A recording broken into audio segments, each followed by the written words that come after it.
when I was in that stage before I got saved, and you're trying to escape reality or fit in or whatever. Are you retaining God in your knowledge when you're wasted out of your mind? I don't think so. Then, well, what happens then? God gave them over to a reprobate mind.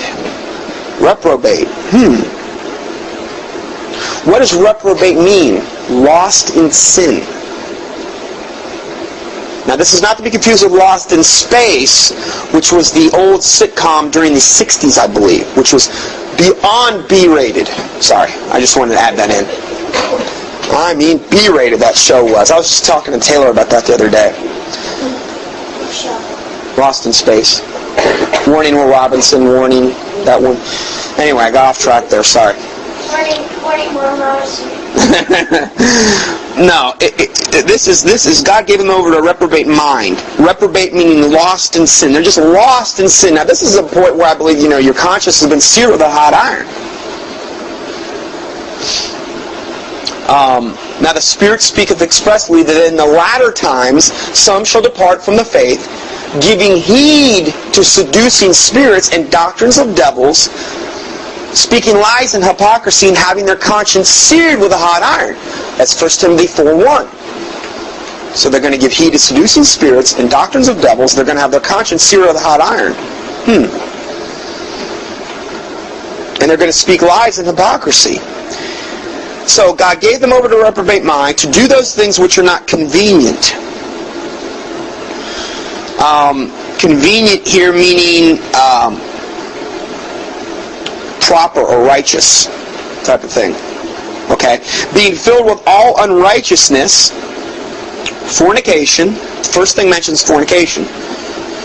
Wickedness, covetousness, meaning they covet, they want what everybody else has got.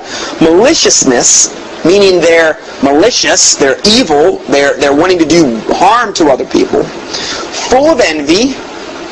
Envy, again, covetousness. They're envious. They want what everybody else has, if it's something they want. Murder.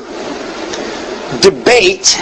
Now, this isn't debating about something biblical in a good way. This would be debating to have your own agenda. This would be debating about something because you want your own ungodly, sick, twisted way. Deceit, meaning lies. Malignity. What's malignity? Well, what's a malignant tumor? It's a cancerous. Malignity would be like the sin that has just filled you, it's like your spirit has been. It's almost like having a cancerous spirit inside you. You know what I mean? Like you're just malignant. Whisperers. Now, whisperers would be like a backbiting gossip. You know what I mean? These types of things. And it's lies. Backbiters. Backbiting gossipers. Now, some of these are redundant, you can see. Haters of God. Despiteful. Proud. Proud's always in there. That's opposite humility, pride. Boasters. Well, let's have gay pride day. What a stinking abomination that is. Gay pride. You should be on your knees begging God to forgive you and to deliver you from all the demonic spirits that possess you. Because I believe if you're a homosexual, you're possessed. You're stinking possessed to the toenails if you're a homosexual. I'm sorry, but I don't understand homosexuality at all. I can understand some sins, but I don't understand that one at all. It does not compute to me how a guy can look at another guy and say, "Oh yeah, I gotta have him." I'm sorry, that doesn't fit into my memory banks. That does not compute. It doesn't make any sense. Well,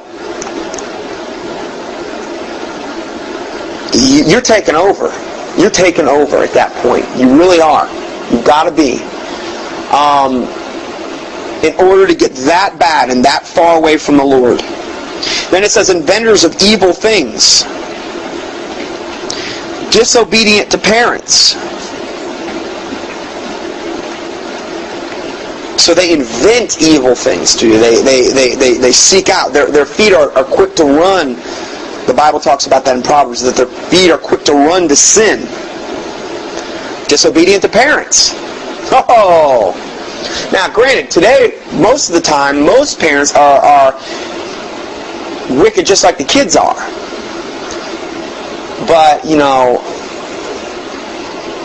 this is a common mark of the times, disobedience to parents. Without understanding. These people, they're without understanding. Their minds have been darkened. Their consciences have been seared. They're without understanding. Covenant breakers. Let's make a covenant. You and I, we're going to pledge to do this. Well, that doesn't mean anything to them. Their word means nothing.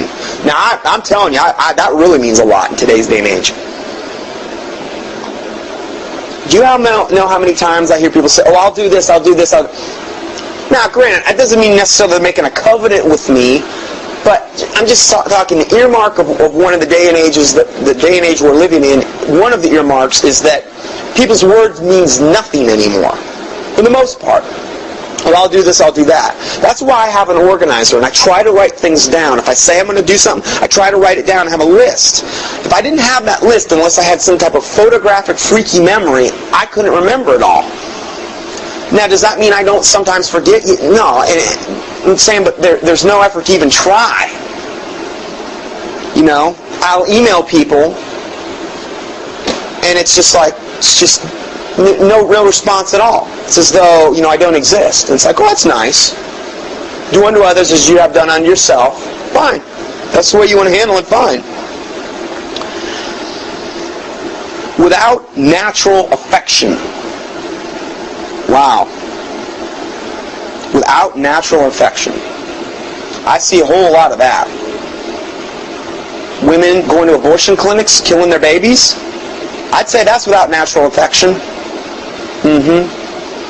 Daughters and sons going against their mothers and fathers in an evil way. Women raising children, and they could care less about them. Whatever. They're just a burden. Maybe they're keeping me, I see a lot of this without natural affection. I really, really do. If you really think about it, the way that 99% of all children are being raised is without natural affection, if you really think about it. Because the parents let the video games or the TV or whatever raise the children.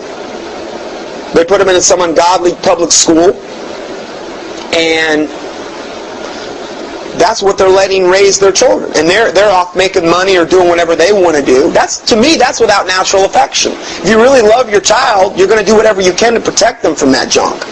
So it just doesn't mean, well, I forgot to feed Johnny today, and I don't really care about that. It means, how are you raising your children? That's without natural affection. Implacable. What's that mean? That means they cannot be calmed down or appeased. Why would somebody want to do this? Well, the bigger fit they throw, that's how they get their way. They're implacable. I don't let that stuff affect me. Taylor doesn't do that, because at least not to me ever, because I don't let her do it. Spare the rod, spoil the child.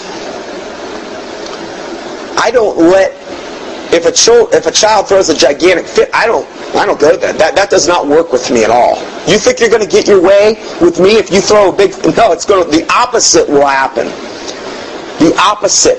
You know why? Because if I give into that behavior pattern, they're going to know it next time, and they're going to do the same thing. They're going to do the exact same thing. They're implacable. Well, if you don't let the child do that from an early age, then they'll learn that pattern in a good way, and then they won't do that. But if they know they can get their way by throwing a gigantic fit, then they're going to continue to do that, and it's going to perpetuate into their adulthood. Just don't let them do it. Lay down the law. Unmerciful. The Bible says that if you don't show mercy to others, you will not obtain mercy before God.